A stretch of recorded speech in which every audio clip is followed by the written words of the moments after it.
고린도후서 12장 1절에서 10절까지 말씀입니다. 신약성경 298쪽입니다.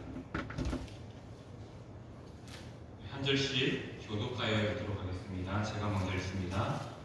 무익하나마 내가 그 듣글 자랑하노니 주의 한상과 계시를 말하리라.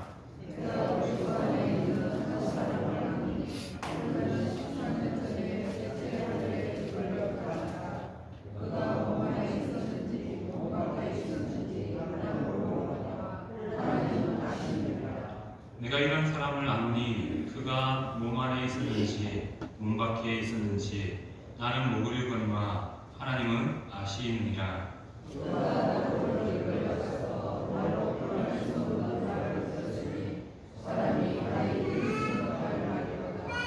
내가 이런 사람을 위하여 자랑하겠으나 나를 위하여는 약한 것들 외에 자랑하지 아니하리라.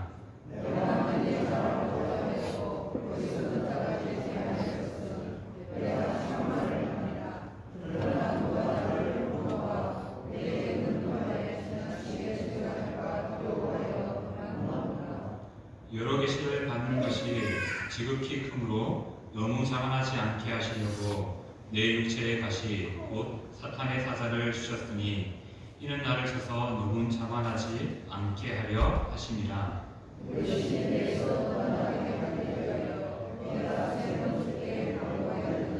나에게 이르시기를 내 은혜가 내게 족하도다.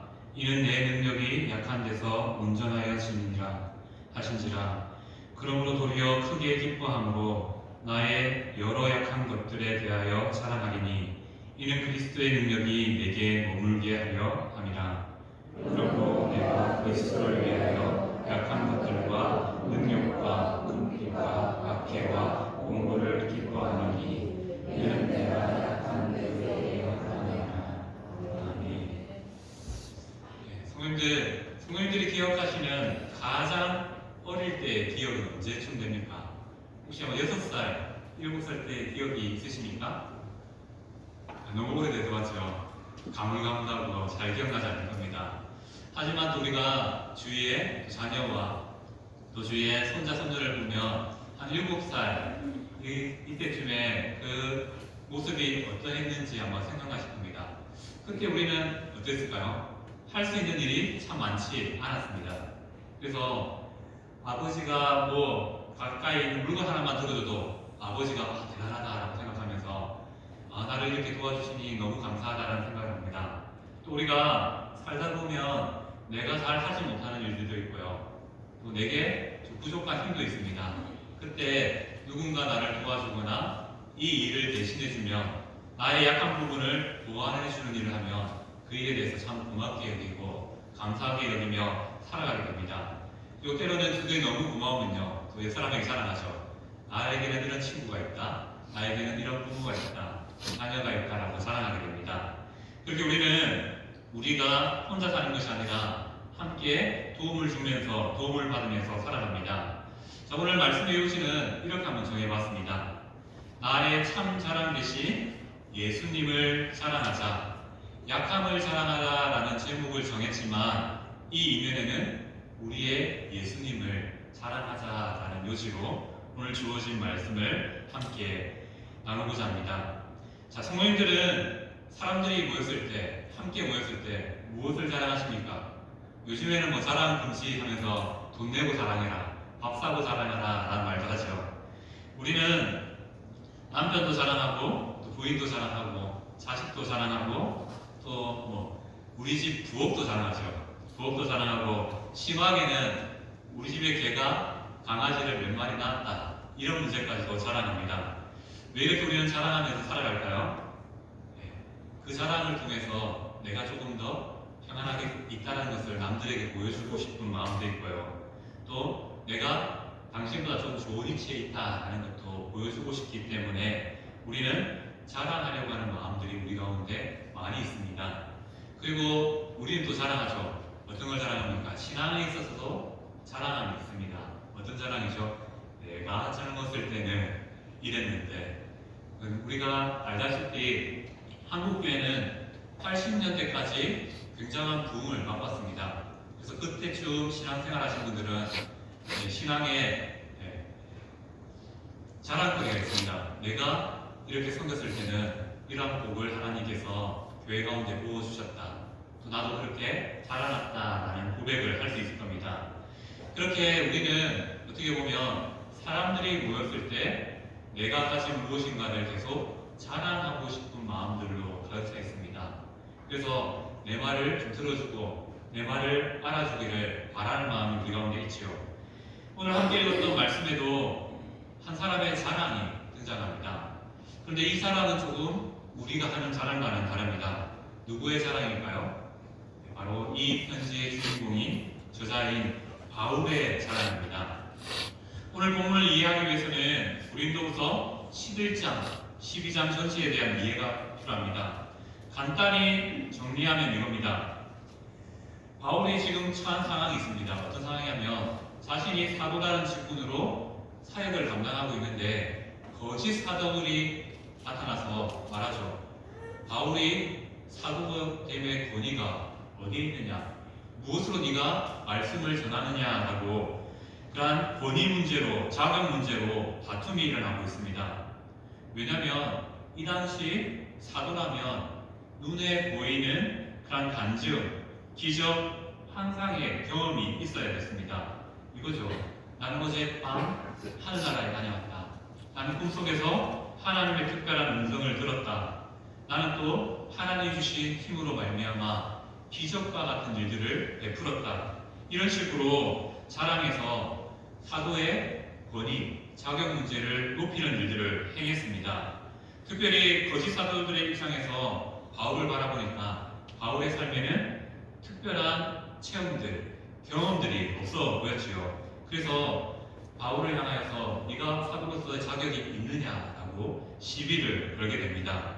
이러한 상황 가운데 오늘 말씀이 기록되고 있습니다.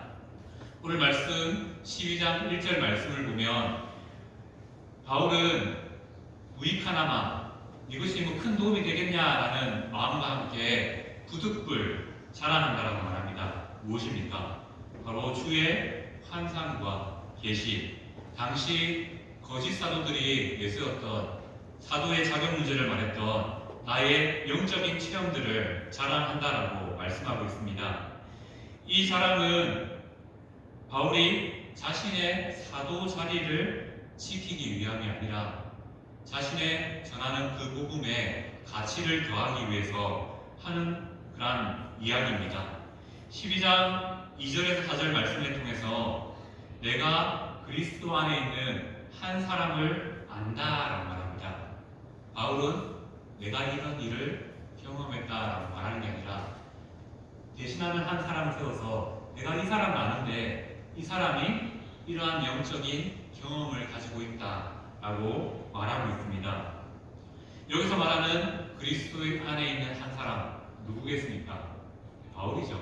자신인데 자신이라 말하지 않고 다른 한 사람으로 비유하고 있습니다. 다른 사람의 이야기처럼 이야기하고 있는 것이죠. 그 이야기의 내용은 무엇입니까? 바울이 14년 전에 셋째 하늘 위의 하늘이라고 하죠. 그 하늘에 갔다 왔던 영적인 경험을 말하고 있습니다. 이를 다른 사람의 이야기처럼 말하고 있죠. 이렇게 말하는 이유가 무엇이겠습니까? 바울은 염려했습니다. 뭐냐면요, 두 가지의 염려가 있었죠. 사람들이 나의 사도직에 대한 자격에 대한 오해를 할까봐 염려했고요. 두 번째는 무슨 염려가 있었습니까? 이 일을 통해서 내가 나타남을 통해서 예수님이 나의 인생에 감춰지지 않을까? 내가 나타나지 않을까? 그런 사실에 염려하는 모습으로 이렇게 한 사람이라는 이야기를 대신하여 등장시켜서 설명하고 있습니다. 바울은 예수님이 자신의 삶 가운데 드러나기를 원했죠. 자신의 경험을 자랑하고자 하지 않았습니다.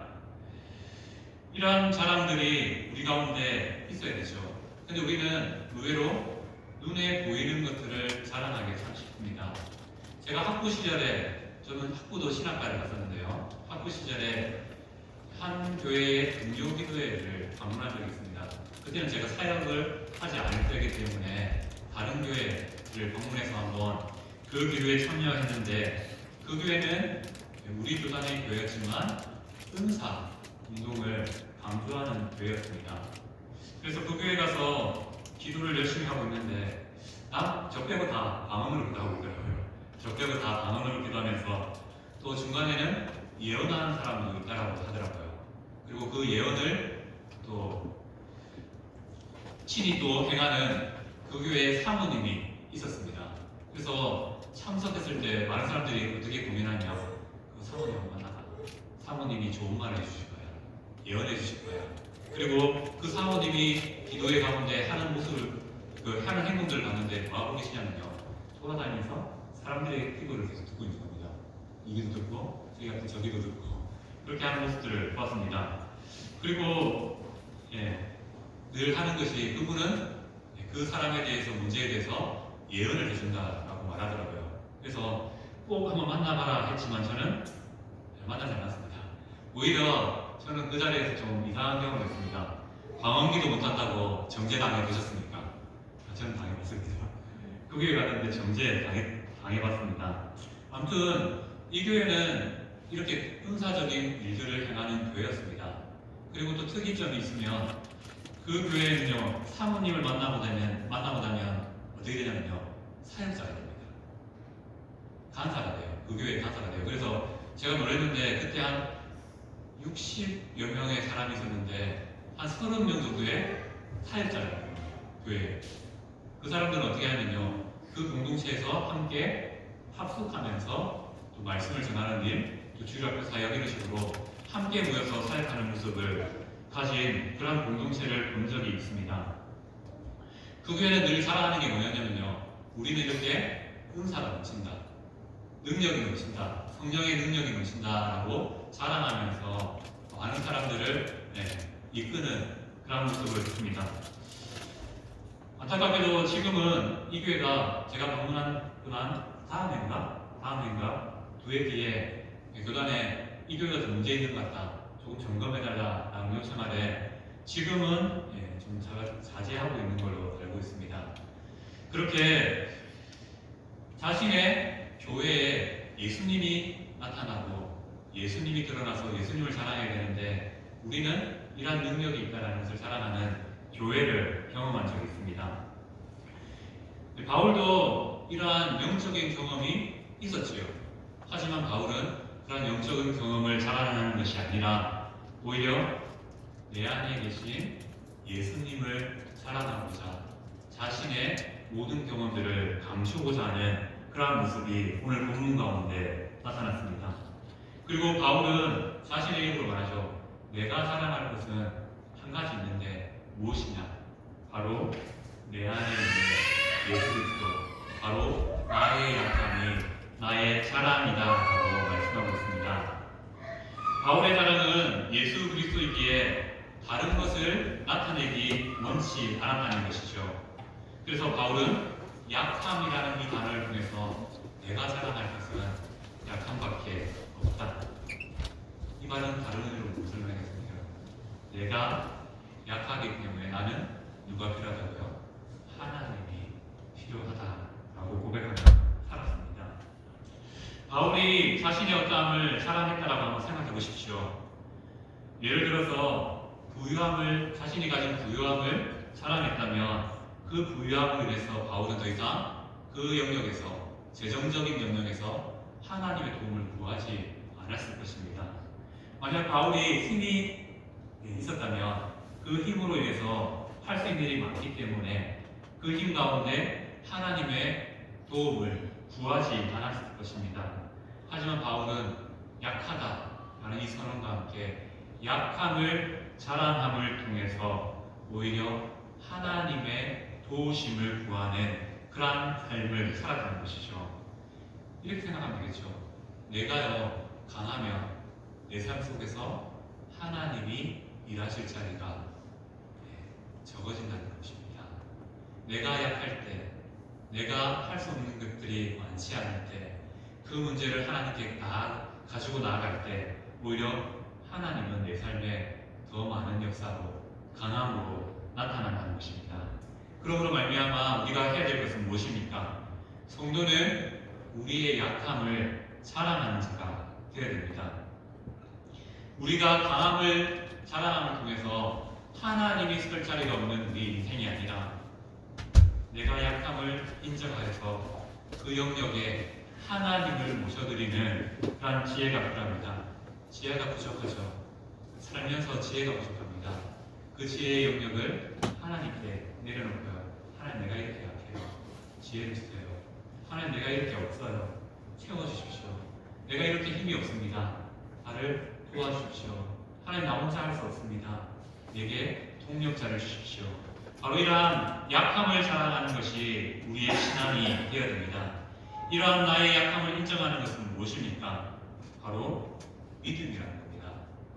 내가 약한 게 왜 믿음이지? 라고 생각할 수 있겠죠. 하지만 성경적으로 보면요, 내가 약함을 인정하는 것이 믿음이 맞습니다. 내가 약함을 인정해야 내게 하나님이 필요하기 때문이죠. 나의 모든 문제를 해결해 주시는 그분이 나의 약함을 인정함을 통해서 역사하신다는 것입니다. 그렇게 성도는 매사에 연약한 존재임을 인정하고 자랑해야 됩니다. 자신이 씻기 위해서 선행을 쌓아가는 사람이 곳곳 있죠. 종종 있습니다. 근데 절대 자신의 선행을 그 선행으로 말미암아 자신을 구원할 수 있는 인생은 없다는 사실을 우리는 너무나 잘 알 수 있습니다. 우리에게 필요한 것은요, 내가 할 수 있는 일을 통해서 나의 강함을 드러내는 것이 아니라 오히려 하나님 앞에서 내가 할 수 없습니다. 그래서 하나님이 필요합니다. 라고 인정하는 그런 믿음을 하나님께서 원하신다는 것이죠. 성도는 바울처럼 자신의 자리에서 약함을 자랑함으로 하나님의 강하신 역사를 체험하는 자들이 되어야 됩니다. 나의 약함이 하나님 앞에 고백될 때 하나님은 우리에게 강하심으로 역사하신다는 사실을 기억하시기 바랍니다. 그리고 7절 말씀을 보면 바울에게 하나님께서는 육체의 가시, 곧 사탄의 사자를 주셨다라고 말씀하고 있습니다. 여기서 말하는 바울이 가진 육체의 가시는 무엇입니까? 자신이 신앙으로 말미암아 믿음으로 말미암아 받게 된 핍박, 멸시, 환난을 의미합니다. 바울은 자신의 삶 속에 이 가시가 핍박이 사라지도록 수차례 반복적으로 기도했죠. 하나님, 내가 힘듭니다. 이 문제를 해결해 주세요. 하나님, 이것들을 없애주세요. 라고 수없이 기도했습니다. 그런데 웬걸요? 하나님의 응답은 우리의 생각과 다릅니다. 어떻게 응답하시죠? 내 은혜가 내게 족하다. 이는 내 능력이 약한 데서 온전하여 짐입니다. 라고 말씀합니다. 내가 약한데요, 하나님. 근데 하나님이 말하죠. 그 약함이 너를 강하게 만들어줄 거다. 하나님, 나는 지금 너무 아픈데요. 그 아픔이 하나님을 붙잡게 만들어줄 거다라고 말씀하신다는 것이죠. 바울에게는 복음을 전하면서 자신의 삶에 핍박이 있었기에 어떻게 보면 그의 신앙이 더욱 빛날 수 있었던 것입니다. 바울은 수차례 어려움을 경험했습니다. 하지만 그 어려움은 자신을 무너뜨리고 자신을 넘어뜨리는 일이 아니라 하나님 앞에서 겸손하게 만들어주는 하나님의 은혜가 나타나는 그러한 자리였다는 것을 이 시간 바울은 자신의 삶의 경험을 통해서 고백하고 있습니다. 바울은 이것을 뜻하는 것이죠. 무엇입니까? 바로 자신의 삶에 주어진 가시, 누가 주셨을까요? 하나님이 주셨을까요? 알았습니다. 우리의 삶에 어려운 문제 누가 주셨을까요? 하나님이 주셨던 겁니다. 이렇게 말하면 우리는 하나님이 너무하다라고 생각할 수 있습니다. 아닙니다. 하나님께서는 우리의 삶의 어려움도 주신 분입니다. 성경은 이렇게 말하지 않습니까?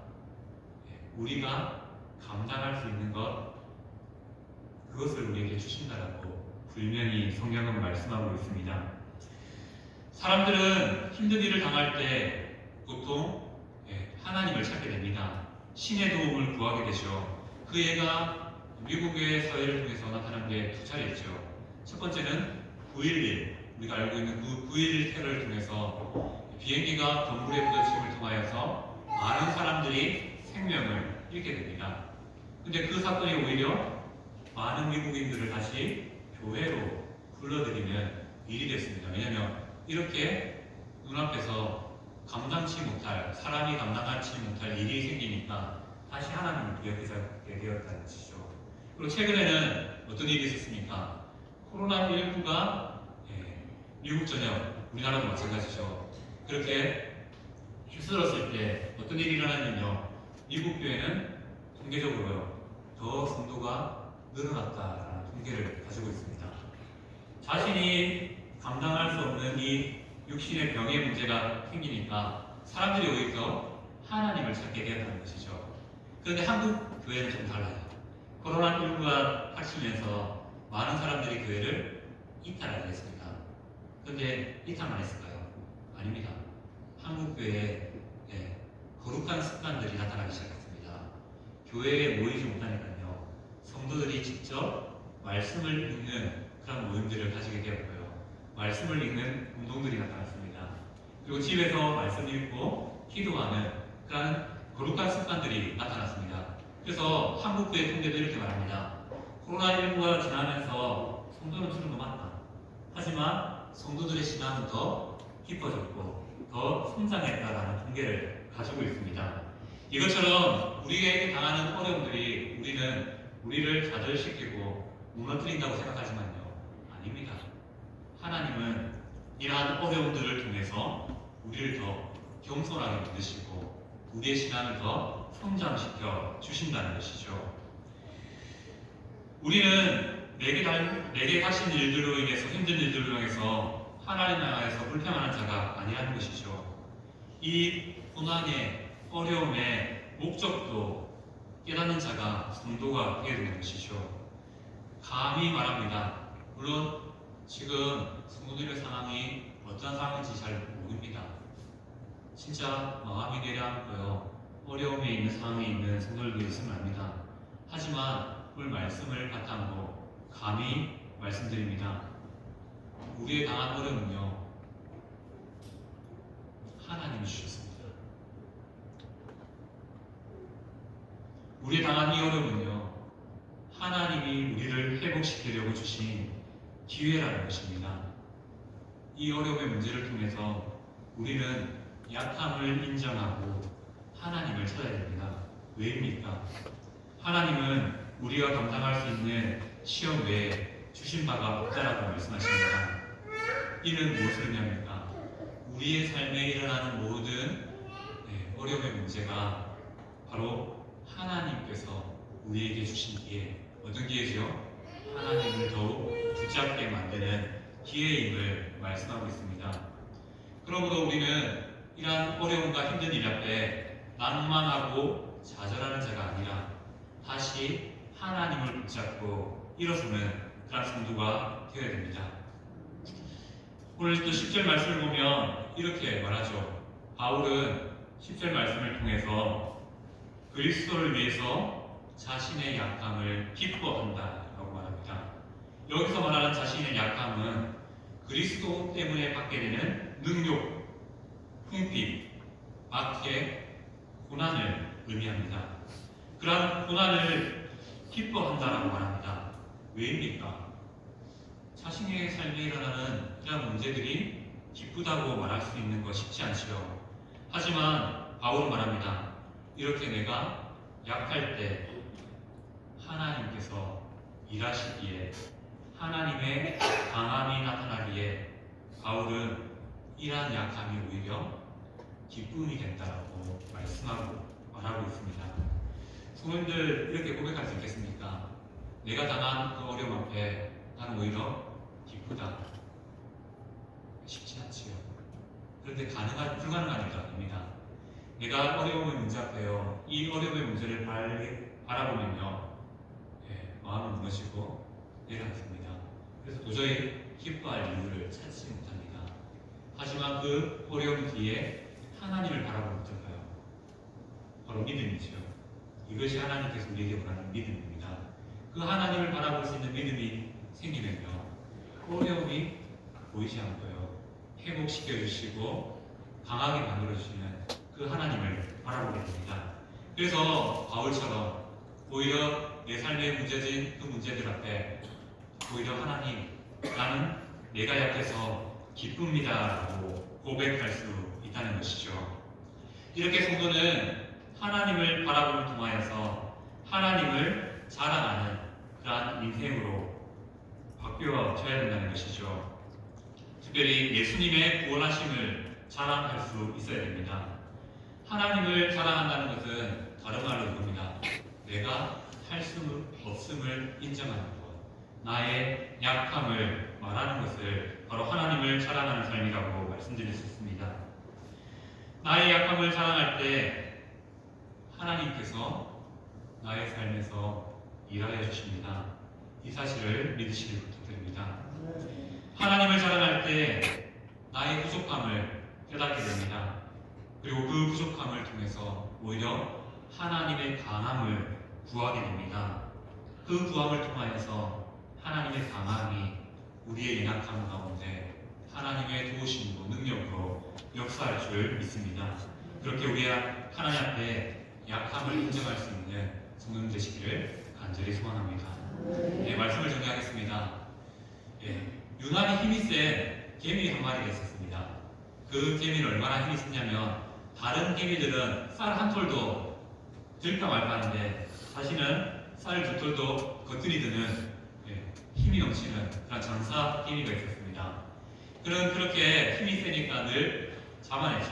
내가 이렇게 힘 세다 하면서 개미들 앞에서 쌀도 던져보고 쌀도 들어서 내가 이렇게 힘 세다 라고 하면서 기고만장해졌습니다. 그리고 그러한 마음과 함께 내가 이제 이 개미사에서 내 힘을 자랑하기는 좀 부족하다. 그래서 더 넓은 세상으로 나아가야겠다라고 마음을 먹고 사람들이 모이는 시장으로 가서 내가 내 힘을 자랑해야 되겠다라고 생각하고 시장으로 가게 됩니다. 그 시장에 나가서 자리를 깔죠. 그리고 사람들이 대단하다라고 봐주길 바라면서 자신이 잘할 수 있는 그 쌀을 두 톨이나 들면서 내가 이렇게 힘세다 라고 자랑합니다. 그리고 또 그 쌀을 멀리 던지면서 내가 이렇게 괴력의 개미다라고 자랑합니다. 그런데 왜 그러죠? 사람들이 마셨을까요? 지나가는 사람의 발에 밟혀 죽게 됐습니다. 왜 이런 이야기를 드리냐고요? 우리가 하나님 앞에서 이러한 개미와 같다는 것입니다. 돈이 많은 사람은요, 돈으로 무엇인가를 할 수 있다라고 생각합니다. 물론 할 수 있는 것도 있겠지요. 하지만 모든 것을 할 수 있는 것은 아닙니다. 지식이 많은 사람은 그 지식의 힘으로 못할 것이 없다라고 생각합니다. 과연 그럴까요? 그들도 하지 못하는 일들이 있습니다. 권세 있는 사람은 그 권세의 힘으로 자신을 과시하고 또 그 힘을 과신하게 됩니다. 그러나 앞선 이야기처럼 인간은 하나님 앞에 한 마리의 개미에 불과합니다. 우리가 가진 힘은 남들보다 나을지 모르지만 겨우 쌀 두 톨을 드는 힘밖에 되지 않습니다. 전능하신 하나님 앞에서 어리석은 개미와 같은 무모한 사람들이 바로 우리들이 아닙니까? 또 그런 무모한 사람들이 얼마나 많습니까? 이 세상에는. 그들은 자만해서 말하죠. 하나님 어디 있어? 있으면 나와보래. 내가 하나님이다. 내가 나를 믿어라. 라고 말합니다. 자신이 하나님 앞에 어떠한 존재인지 모르니 하나님을 부정하게 됩니다.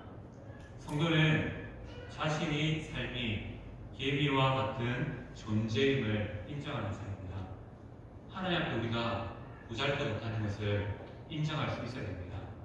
바로 나의 연약함을, 나의 약함을 인정할 수 있어야 됩니다. 이 시간 한번 따라서 한번 다 같이 고백하기를 원합니다. 한번 따라합시다. 나는 약합니다. 하지만 하나님은 강하십니다. 한 번 더 하겠습니다. 나는 약하지만 하나님은 강하십니다. 믿으십니까? 이 사실을 자랑할 수 있는 성도님 되시기 바랍니다.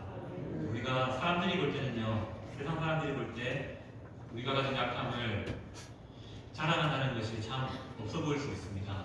하지만 그 약함 뒤에 우리는 무엇을 자랑하는 것입니까? 우리가 믿는 그 하나님을 자랑하는 것이고 그 하나님의 강한 능력을 자랑하는 삶이 될 것입니다. 현재 우리에게 닥친 어려움이 있습니까? 힘듦이 있습니까?